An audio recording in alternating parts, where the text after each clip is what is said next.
war had lasted 12 years and everyone was tired of dying.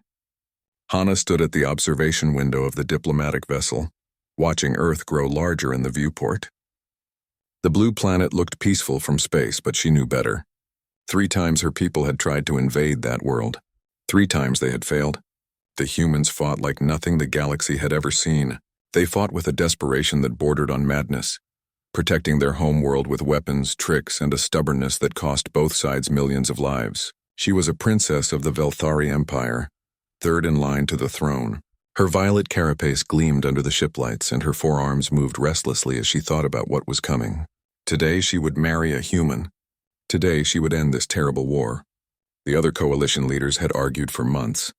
The insectoid Velthari, the crystalline Arakesh, and the aquatic Bren had formed their alliance expecting an easy victory against a species that had never left their own solar system. They were fools. Humanity had colonies on Mars, Europa, and Titan. They had mining operations in the asteroid belt. And they had something else. Something the coalition had not expected. They had the will to survive at any cost. Hana's mother, Empress Velthara, had finally proposed the solution. In Velthari culture, a marriage bond was sacred. It involved a psychic connection between 2 minds, making betrayal physically painful. If Hana married a high-ranking human, their bond would ensure peace. Neither side could attack without causing agony to the bonded pair. It was a guarantee written in neural pathways and brain chemistry. The ship descended through Earth's atmosphere. Hana had volunteered for this duty without hesitation. She was a strategist, a warrior, and a daughter of the Empire. If her sacrifice could save billions of lives, she would make it gladly. She expected to marry some great human general or their president. She expected someone important. The landing ceremony took place in Geneva, in what remained of the old United Nations building. Half the structure was ruins from a coalition orbital strike 5 years ago, but humans had rebuilt around the damage, incorporating the broken walls into the new design. It was typical of them, Hana thought. They never forgot their wounds, but they refused to let those wounds stop them. The human delegation waited in the Great Hall. Hana entered with her guards, her height making her tower over most of the humans present. She searched the crowd for someone who looked like a leader, a military commander perhaps, or one of their politicians in expensive clothes. Instead, a man in a simple gray suit stepped forward. He was ordinary, average height for a human, maybe 170 centimeters. Dark hair, dark eyes, and a face that would disappear in any crowd. He walked with a slight limp favoring his left leg. When he reached the center of the hall, he bowed in the human fashion. "Princess Hana," he said, his voice quiet and steady. "My name is Deho. I will be your husband." Hana felt anger flash through her. "This is an insult. We agreed to a union between our highest ranks." The human ambassador, an older woman with gray hair, stepped forward. "Deho is exactly what we agreed upon. A representative of humanity, chosen specifically for this task." "He is nobody," Hana said, not caring if her words were rude. "I am third in line to rule an empire of 400 worlds. And you offer me a man in a cheap suit?" Deho smiled, and something about that smile made Hana pause. It was not offended or angry. It was patient, like he had expected this reaction and found it amusing. "I am what I need to be," Deho said. "Shall we begin?" The ceremony was simple. Velthari bonding rituals required both participants to enter a meditative state, while a neural specialist facilitated the connection. Hana had done this before in training, linking minds with her sisters and her mother. It was intimate but not unpleasant, like letting someone read your thoughts while you read theirs. She sat across from Deho in the center of a circle marked with traditional symbols. The human agreed to follow Velthari protocols, sitting cross-legged on the floor despite his injured leg. Hana could see the pain in his eyes, but he said nothing. The neural specialist, an ancient Velthari named Korsan, began the ceremony. He chanted in the old language, words that helped both participants lower their mental barriers. Hana felt her consciousness expand. Reaching out toward the human across from her, she touched his mind, and recoiled in shock. It was like reaching for a cup of water and finding an ocean. Deho's mental presence was vast, impossibly deep. Hana had linked with Empress Velthara herself, a mind sharpened by centuries of rule. Her mother's consciousness was a fortress, organized and powerful. Deho's mind was something else entirely. It was an abyss that looked back at her. Layers upon layers of thought existed in that space. She felt other minds too, distant echoes of consciousness that seemed to orbit Deho like moons around a planet. She sensed emotions that were not his own, memories that belonged to strangers, and beneath it all a power that made her want to flee. Stay calm. Deho's voice echoed in her mind, gentle despite the overwhelming presence. I will not hurt you. The bond formed despite her fear. She felt the connection snap into place, a thread of consciousness linking her mind to his. The ceremony required it. The peace depended on it. Hana forced herself to accept the bond, even as every instinct screamed at her to run. When they opened their eyes, the hall erupted in applause from both delegations. The war was officially over. The peace had begun. Hana and Deho were married, but Hana was not thinking about peace. She was thinking about what she had felt in that brief moment of connection. Deho was not normal. He was not even close to human, not in the way she understood humanity. He was something else, something the coalition had not anticipated. As they stood together for the ceremonial photographs, Deho leaned close and whispered in her ear. You felt it, didn't you? What I am? Hana said nothing, but her silence was answer enough. Deho's smile never wavered. Good. Then you understand why the war ended. We let it end, princess. We could have finished this at any time. We chose peace instead. Remember that in the days ahead. Hana felt cold despite the warm air of Earth. She had married this human to end a war, but she was beginning to realize that she had no idea what she had truly bound herself to. The galaxy celebrated peace, but Hana wondered if they had simply traded one danger for another. Whatever Deho was, whatever power he represented, it was something no alien had ever comprehended. And now through the bond they shared, she would learn the truth. Life on Bridgepoint Alpha was strange for Hana. The massive space station floated in neutral territory between human and coalition space, a symbol of their new peace. The station housed thousands of beings from dozens of species, all trying to learn how to coexist after years of killing each other. Hana had her own quarters in the diplomatic section, rooms designed to accommodate her larger Velthari body and her species' need for higher temperatures. Deho had quarters next to hers, connected by a shared common area. He was polite about the arrangement, giving her space and privacy. They ate meals together sometimes, discussing station politics and trade negotiations. On the surface, it seemed like a normal political marriage. But Hana was watching him, and the more she watched, the more questions she had. Deho did not sleep like other humans. Hana had studied human biology as part of her military training. Humans needed 7 to 8 hours of sleep per night, sometimes more. They became irritable and unfocused without proper rest. But Deho rarely slept more than 2 hours at a time. She knew this because her quarters shared a wall with his bedroom, and she had excellent hearing. Most nights she would hear him moving around at 3 in the morning, working at his desk or making tea in their small kitchen. When she asked about it, he simply smiled and said he had always been a light sleeper. But there was something in his eyes when he said it, a hint of amusement that made her think he knew she was monitoring him. The second oddity was harder to explain.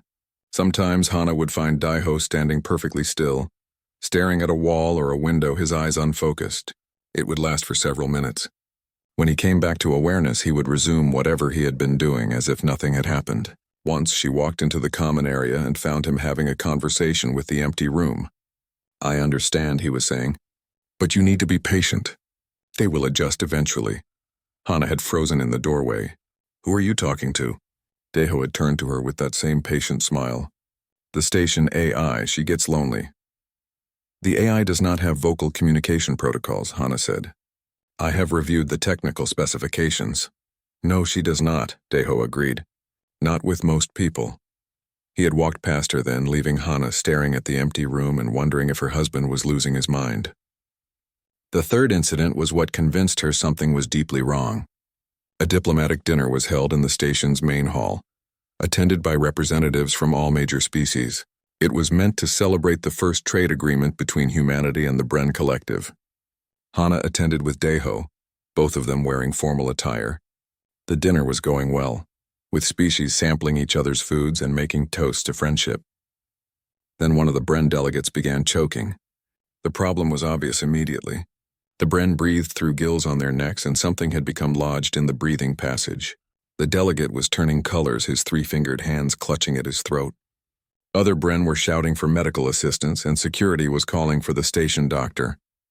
But before anyone else could move, Deho stood up from his seat and walked directly to the choking Bren.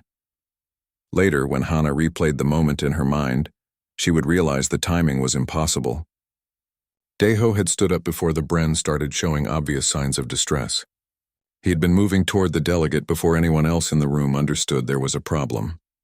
Deho reached the Bren and immediately began the correct medical procedure, his hands working with practiced precision to clear the blocked gill passage. Within seconds, the delegate was breathing again, coughing and gasping but alive. The doctor arrived moments later, but the crisis had already passed. Everyone praised Deho's quick thinking. The Bren delegate thanked him tearfully, calling him a hero. But Hana remembered the timing. She remembered watching Deho stand and walk away from their table before the Bren's hands had even reached for his throat. That night, she waited until they were alone in their quarters. Then she confronted him. "What are you?" she demanded. Deho was making tea, his movements calm and unhurried. "I am your husband. I am a diplomatic liaison. I am—" "Stop," Hana interrupted. "You knew that Bren was choking before it happened. You were already moving. How?" Deho poured 2 cups of tea and handed one to her. "What do you think happens to a species that survives entirely on one planet for millions of years? No genetic diversity from other worlds. No new frontiers to expand into. What happens when a species stops growing outward? I do not understand." "We turned inward," Deho said. "Humanity evolved in ways you have not discovered yet. Ways you did not think to look for." Hana felt her hearts racing. She had 2 hearts, a trait of all Velthari. Both were pounding. "You can see the future." "Not exactly. I can sense intentions, emotions, and probable outcomes." The Bren delegate was allergic to something in the food. I felt his body's distress before his conscious mind registered it. So I acted. "That is not possible." "It is for some humans," Deho said. "We call them psionics. People with abilities beyond the normal range. Telepathy, precognition, empathy. We have been evolving these traits for thousands of years." Hana set down her teacup, afraid she might drop it. How many humans have these abilities?" "Enough," Deho said. "Enough that if we wanted to, we could have ended the war very differently." "Why did you not use these powers during the war?" Deho's expression turned sad. "Because we did not want to become weapons. We wanted to become bridges." "There is a difference." Nahana stood up, her forearms trembling. "The Coalition needs to know about this. You have been hiding a strategic advantage that changes everything." "The Coalition already suspects," Deho said. "Why do you think they accepted a peace treaty when they still had superior numbers? Why do you think they agreed to this marriage bond? They knew something was wrong. They knew humans were winning battles they should have lost. They just did not know how. You lied to us." "We kept a secret," Deho corrected. "There is a difference. And now you are part of that secret, Hana. Through our bond, you are connected to me. You will start to feel things too. Echoes of what I sense. It is already beginning, is it not?" Hana wanted to deny it, but she could not. Over the past weeks, she had been having strange feelings. Knowing when someone was about to speak before they opened their mouth. Sensing emotions from people who were trying to hide them. She had thought it was just her imagination. Or perhaps stress from her new role. "The bond," she whispered. "It is changing me." "It is awakening something that was always there," Deho said. "All species have the potential for these abilities. Humans just developed them faster because we had nowhere else to go. But you have it too, Hana. Your people have it. Every species does." Hana sat back down, her mind racing. "What else can you do?" Deho was quiet for a long moment. Then he said, "Would you like me to show you?" Before Hana could answer, she felt something shift in the room. The bond between them, which had been a quiet thread in the back of her mind, suddenly expanded. She felt Deho's presence, not just his thoughts, but his entire being. And through him, she felt others. Hundreds of other minds scattered across the station and beyond. A network of consciousness that spanned star systems. It lasted only a second before Deho pulled back, closing the connection. Hana was gasping, overwhelmed by what she had sensed. "That," Deho said quietly, "is what humanity has been hiding. Not weapons, not technology, just minds that learn to touch each other across the darkness. We are never alone, Hana. We are always connected." Hana looked at her husband with new eyes. She had married him to end a war, but she was beginning to understand that the war had ended because humanity had allowed it to end. They had the power to do so much more, and they had chosen restraint instead.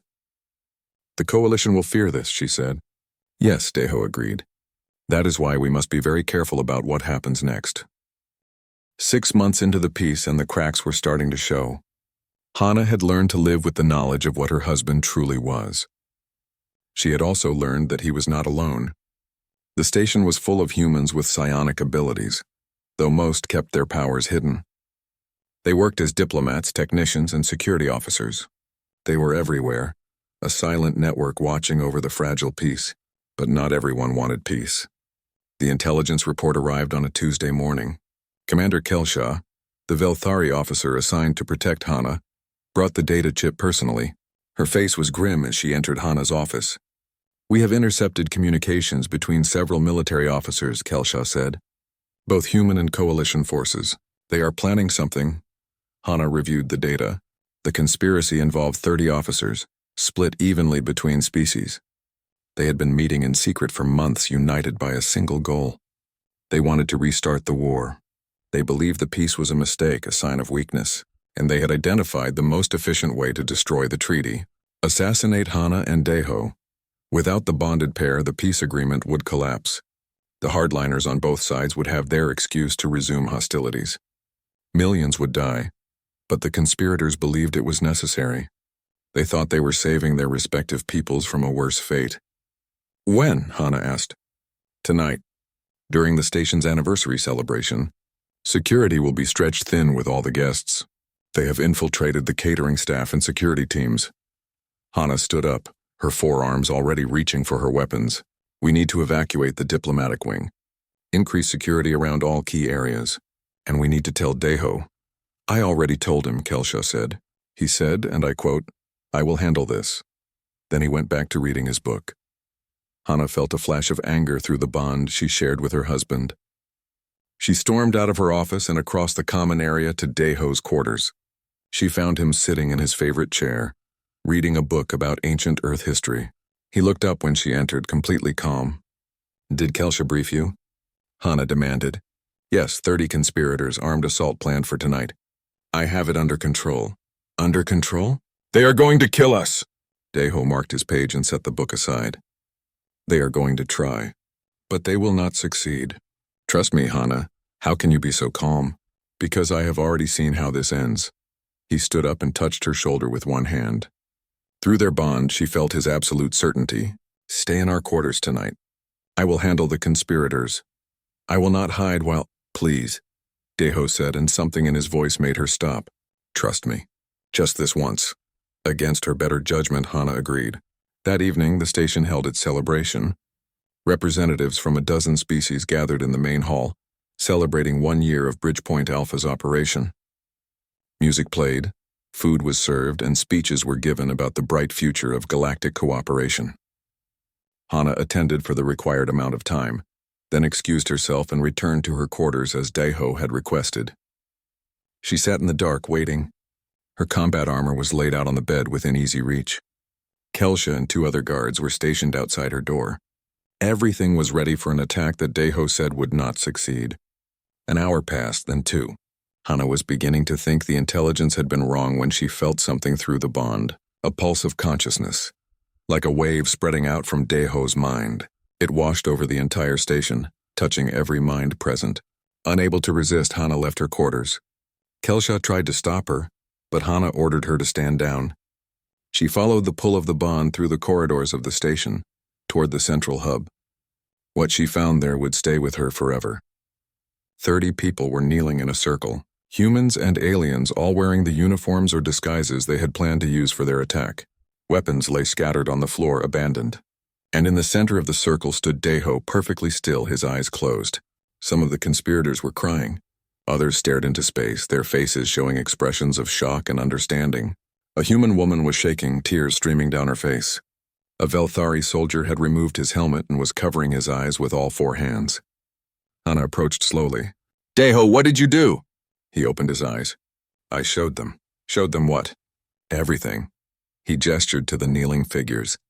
"I showed them what war really means. Not statistics or strategy. The reality of it. I shared memories from soldiers on both sides. A Velthari mother finding her daughter's body after an orbital strike. A human medic trying to save a child who died in his arms. A Bren colony watching their ocean burn from chemical weapons. I showed them all of it from every perspective. One of the humans, a woman who had been a ship captain, looked up at Deho. "I did not know," she said, her voice breaking. "I thought I understood. I lost my family in the war.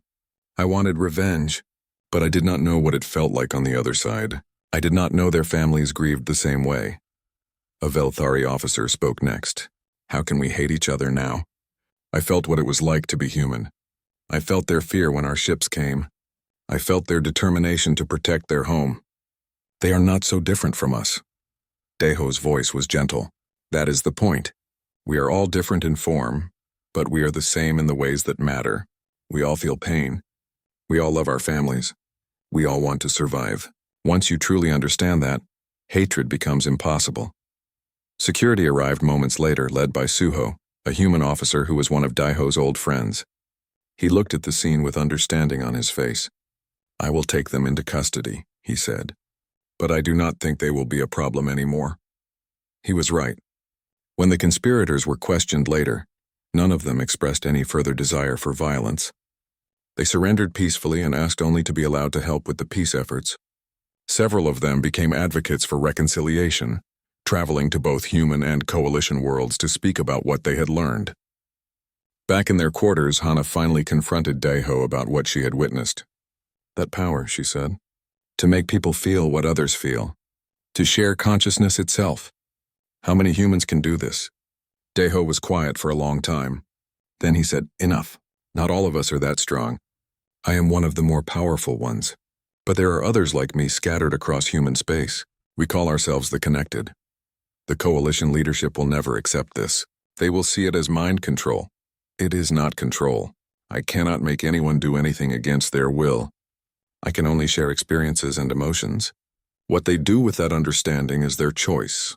Every one of those conspirators could have chosen to continue with their plan. They chose not to because they finally understood the consequences. You could conquer the galaxy with this power," Hana said. "You could make every species serve humanity." "We could," Daiho agreed. "But we will not. That is the difference between humans and what you fear we might become. We have the power to dominate, but we choose to connect instead. We choose to help others understand rather than force them to obey." Hana sat down, feeling exhausted. "What happens now?" "Now the real work begins. The coalition will learn about us eventually. We cannot hide forever, and honestly, we do not want to. We want to teach other species what we have learned. Everyone has psionic potential. Everyone can develop these abilities given time and training. We want to share that gift. They will fear you." "Yes," Daiho said. "That is why we need you. You are the bridge between our worlds. You understand both sides. You can help them see that we are not a threat. We are an opportunity." Through their bond, Hana felt his sincerity. He truly believed that humanity could help the galaxy evolve into something better. He believed that understanding could replace fear, and connection could replace division. It was a beautiful dream. Hana just hoped the galaxy was ready for it. Outside their window, the stars burned bright in the darkness. Somewhere out there, coalition leaders were learning about what had happened tonight. They were learning about the power humanity had kept hidden, and they were making decisions that would shape the future of every species in the galaxy. Hana reached out and took Daiho's hand. Whatever came next, they would face it together. The message arrived 3 weeks after the failed conspiracy. It was marked with the highest security clearance and addressed directly to Hana. She opened it alone in her office, and what she read made her blood run cold. The Coalition Council was meeting in secret. They had learned about human psionic abilities, and they were terrified. Intelligence agencies had compiled reports showing that at least 15% of humanity possessed some form of psionic power. The implications were staggering. An enemy who could read minds, predict attacks, and share consciousness across vast distances was not an enemy that could be fought with conventional warfare. The Council had reached a conclusion. The human psionics had to be eliminated. The plan was simple and brutal. A coordinated strike across all human territories, targeting every known psionic simultaneously, space stations, colony worlds, and Earth itself. The attack would happen in 72 hours. The Council believed that with the psionics dead, humanity would be crippled and the balance of power restored. Hana's mother had sent the message as a warning. Empress Velthara had voted against the plan, but she had been outvoted. The decision was final. The attack was coming. Hana immediately went to find Deho. She found him in the station's garden, sitting beside a small fountain. He was watching the water with that distant expression he got when his mind was elsewhere. "They are going to kill you," Hana said without preamble. "All of you. The council has approved a strike against every human psionic. You have 3 days." Deho looked up at her. "I know, we felt the decision being made. We have been preparing. Preparing how? Are you evacuating? Hiding?" "No." Deho stood up and took her hands in his. "We are going to do what we do best. We are going to show them." "Show them what?" "More memories, more shared experiences." That did not work on the council. "They are too afraid." "Not that," Deho said. "Something bigger. Something we have never done before. Will you help us?" Through their bond, Hana felt the magnitude of what he was planning. It was audacious, dangerous, and possibly insane. But it was also the only chance they had to avoid another war. What do you need me to do? 2 days later, Hana stood in a massive chamber deep inside Bridgepoint Alpha. The room had been converted into something between a meditation hall and a command center. Hundreds of humans were present, all of them psionics. They sat in concentric circles, their eyes closed, their minds linked in a network that Hana could almost see through her bond with Deho. In the center of it all was Deho, along with 2 other powerful psionics. One was his old friend Yunho, a man with silver streaks in his hair and eyes that seemed to glow faintly. The other was Gina, a young woman who specialized in cross-species mental connections. "We are going to offer a vision to the entire coalition leadership," Deho explained. "Every council member, every military commander, every intelligence officer involved in the decision. We are going to show them what we really are." "That is impossible," Hana said. "The council members are scattered across a dozen worlds. You cannot reach them all." "We can if we work together," Yunho said. "This is what the connected can do when we unite. We become something greater than the sum of our parts." Gina nodded. "But it requires an anchor. Someone who is connected to both sides. Someone the coalition trusts." She looked at Hana. "It requires you." Hana felt her hearts racing. "What do you want me to do?" "Join the network," Deho said. "Let us use your bond with me as a bridge. You are Velthari, daughter of the Empress and wife to a human. You are the perfect connection between our peoples." "This could kill me." "It could," Deho admitted. "The strain of channeling that much psychic energy is enormous. But I will be with you the entire time. If it becomes too much, I will pull you out." Hana thought about her mother's message. She thought about the millions who would die if this attack succeeded. She thought about the fragile peace that had cost so much to achieve. "Tell me what to do." The process took hours to prepare.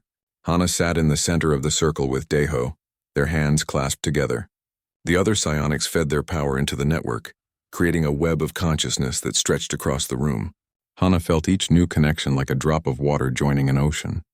When they had gathered enough power, Deho looked into her eyes. "Are you ready?" "No, but do it anyway." The network activated. Hana felt her consciousness expand in ways she had never imagined. Through Deho, she connected to Yunho and Gina. Through them, she connected to the hundreds of other psionics in the room. And through all of them, she reached out across the vast distances of space. She felt the council members in their chambers. She felt the military commanders planning the attack. She felt the intelligence officers gathering data. And to all of them, the network offered a vision. It was not forced. That was important. Every recipient had the choice to reject the vision, to close their mind and refuse the offering. But curiosity was a powerful force. One by one they accepted. The vision showed them the truth about human psionics, not as weapons or tools of control, but as the next step in conscious evolution. The network shared humanity's history, showing how these abilities had emerged slowly over thousands of years. They showed the struggles of early psionics, feared and persecuted by their own people. They showed how humanity had learned to accept these abilities, to train them, to use them for good. But more than history, they shared understanding. The vision let each viewer experience what it was like to be a psionic, to feel the constant presence of other minds, to sense emotions and thoughts, to carry the weight of understanding what others felt. It was not power. It was responsibility. It was the burden of empathy. And then the network showed them the offer. Humanity wanted to share this gift. Every species had psionic potential. With proper training and time, anyone could develop these abilities. Imagine a galaxy where every being could truly understand each other, where lies became impossible because thoughts could be shared, where conflicts could be resolved through genuine empathy rather than violence. It was not mind control. It was not domination. It was an invitation to evolve together. The vision lasted only minutes in real time, but for those experiencing it, it felt like hours. When it ended, Hana collapsed into Deho's arms, completely exhausted. Around them, the other psionics were also showing signs of strain. Several had passed out. Others were being tended to by medical staff. Did it work? Hana managed to ask. We will know soon, Deho said. They did not have to wait long. Within hours, messages began arriving from across Coalition space. The attack was canceled. The Council wanted to talk. They wanted to understand more about this offer. They wanted to know if humanity was truly willing to share this knowledge. Empress Velthara herself sent a personal message to Hana. What you showed me was extraordinary. I felt what it is like to be human. I felt your husband's thoughts, his memories, his hopes. If this is possible for all of us, if we can truly learn to understand each other this way, then we must try.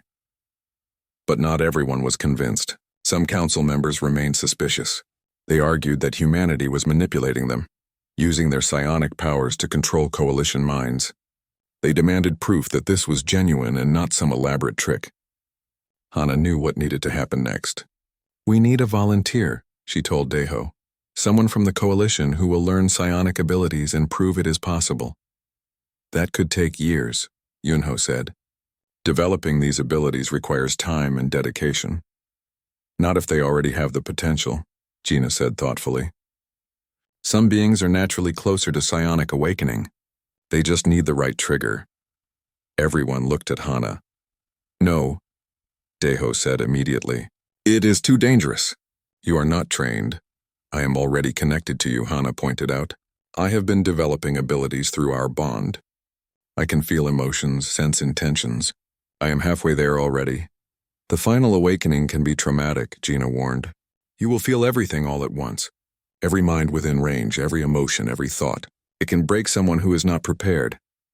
Then prepare me, Hana said, because I am the only option. I am the daughter of the Empress. If I can develop psionic abilities, the coalition will have to believe. Deho was silent for a long moment. Then through their bond, she felt his resignation. He knew she was right. We will do it together, he said. I will guide you through it. But Hana, this will change you forever. There is no going back. I know, Hana said, but peace is worth any price. 1 year had passed since the first treaty. The galaxy was changing, but slowly, like a great ship turning in deep water. Hana sat in the meditation chamber, preparing for what would be the most important moment of her life. Around her were the same psionics who had helped create the vision for the Coalition Council. Deho sat across from her, his hands resting gently on hers. Through their bond, she felt his concern and his love. You do not have to do this, he said for the 100th time. Yes, I do, Hana replied. The Coalition is watching. If I succeed, it proves that any species can develop these abilities. If I fail, we deal with that together. The process would be broadcast across Coalition space. Cameras were set up around the chamber. Representatives from every major species were present as witnesses. Even Empress Velthara had come to Bridgepoint Alpha to watch her daughter attempt something no alien had ever done. Attempt to fully awaken as a psionic. Gina stepped forward. She had been working with Hana for months, helping her develop the foundation for this moment. Remember what we practiced. Do not try to control the flood of consciousness. Let it flow through you. Accept it, understand it, and then let it settle into patterns you can manage. Easy for you to say, Hana said with a nervous laugh. You were born with these abilities. I was born with the potential, Gina corrected. I had to learn control just like everyone else. You have been preparing. You are ready. Deho squeezed Hana's hands. I will be with you every step. If it becomes too much, I will pull you back. I promise. Hana took a deep breath. Then she nodded. I am ready. The psionics around the room began to build the network, just as they had done for the vision. But this time, instead of reaching outward, they focused all their energy on Hana. They were going to help break down the final barriers in her mind, the walls that every species evolved to protect themselves from the constant noise of other thoughts. It started gently. Hana felt her awareness expanding, her senses reaching beyond her own body. She felt Daeho's presence clearly, his thoughts and emotions as familiar as her own. Then she felt Gina, bright and energetic, Yunho, calm and deep like still water. Each of the other psionics, all unique, all different. Then the barriers broke completely. Hana screamed. It was not pain exactly, but it was overwhelming. She felt everyone on the station. Thousands of minds all at once. Humans, Velthari, Bren, Arakesh, and dozens of other species. Every thought, every emotion, every desire and fear and hope and dream. They crashed into her consciousness like waves against a shore. She felt a technician worried about repairs to the environmental systems. A diplomat nervous about an upcoming negotiation. A child excited about her birthday. A soldier missing his homeworld. A trader calculating profits. A teacher planning tomorrow's lesson. Too much, it was too much. Daeho's voice cut through the chaos. Focus on me, Hana. Find my presence and hold on to it. She did. She found the bond they shared and clung to it like a lifeline. Through him she felt stability, control. He showed her how to sort the information, how to create filters in her mind. Not to block out the other thoughts, but to organize them, to make sense of the flood. Slowly, gradually, the chaos began to form patterns. She learned to separate individual minds, to focus on one consciousness without being drowned by the others. She learned to sense emotions without being overwhelmed by them. She learned to hear the symphony of thought instead of just noise. And then she felt something new. Deeper than thoughts or emotions, there was a connection between all living things. A fundamental awareness that every conscious being shared. It was like discovering that every star in the galaxy was connected by invisible threads, all part of the same great pattern. Humans called it the deep connection. It was what their most powerful psionics could access. And through months of training in this final awakening, Hana touched it for the first time. She understood now why Daeho had said this power could not be used for conquest. To truly connect with another being at this level meant experiencing their existence completely. Their joys, their pains, their loves, their fears. Once you understood someone, that deeply hurting them became like hurting yourself. This was the power no alien could comprehend. Not because it was beyond understanding, but because most species had never imagined that power could mean connection instead of control. When Hana opened her eyes, she was crying. Not from pain or fear, but from the sheer beauty of what she had experienced. She looked at Daeho and smiled. I understand now, she said. This is what humanity has been trying to share. Not just abilities, but a way of being. A way of truly knowing each other. The chamber erupted in cheers. The witnesses had watched Hana's vital signs throughout the process. They had seen the moment of crisis and her eventual success. The first non-human psionic had been born. But the celebration was interrupted by a small voice. Mama, Papa? Everyone turned. Standing at the entrance to the chamber was a child that no one had expected to see. She was small, barely reaching Hana's waist. Her body was a blend of Velthari and human features. She had 2 arms instead of 4, and her skin was a soft violet instead of hard carapace. Her eyes were large and dark, unmistakably human but set in a face that showed her alien heritage. Nari? Hana stood up, shocked. What are you doing here? You should be with your caretaker. Nari was an orphan they had adopted 6 months ago, a Velthari child who had lost her family in the war. Hana and Daeho had taken her in, giving her a home and a family. She was shy and quiet, rarely speaking even to them. But now Nari walked into the chamber with confidence. And as she approached, every psionic in the room felt something extraordinary. The child was radiating psychic energy. She awakened during your process, Gina said in wonder. The psychic energy we were using must have triggered her latent abilities. Daeho knelt down to Nari's level. Can you hear our thoughts, little one? Nari nodded. I can hear everyone, but it does not hurt. It feels like... She paused, searching for words. Like coming home.